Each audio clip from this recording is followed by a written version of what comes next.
Hi friends, welcome to my channel.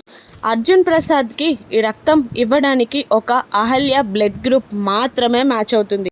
కానీ దానికి పెద్దావిడ ఒప్పుకోదు. అహల్యని చూస్తూ ఇలా అంటుంటుంది, అర్జున్ ప్రసాద్ నా కొడుకు, వీళ్ళందరూ తన కుటుంబం, మేమందరం తనకి బ్లడ్ ఇస్తాం కానీ నువ్వు ఇవ్వడానికి వీల్లేదు అని అరుస్తూ ఉంటుంది ఆ పెద్దావిడ. గౌతమ్ కూడా మనసులో ఇలా అనుకుంటూ ఉంటాడు, ఇప్పుడు అహల్య ప్రెగ్నెంట్, తను బ్లడ్ ఇవ్వకపోవడమే మంచిది అని మనసులో అనుకుంటూ ఉంటాడు గౌతమ్.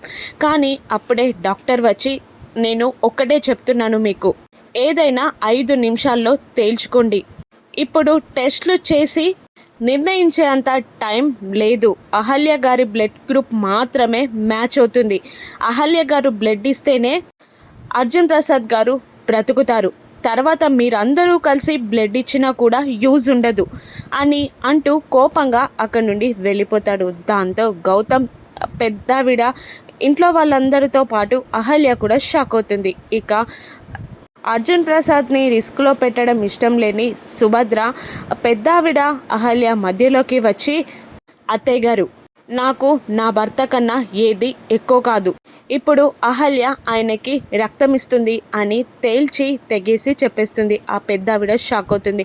అహల్య ఏమీ మాట్లాడకుండా నిలబడిపోతుంది. ఇక అహల్య నిజంగానే అర్జున్ ప్రసాద్కి బ్లడ్ ఇస్తుందా, అహల్య కడుపులో ఉన్న బేబీకి ఏమైనా అవుతుందా, రాను ఎపిసోడ్స్లో చూద్దాం. Thank you for watching.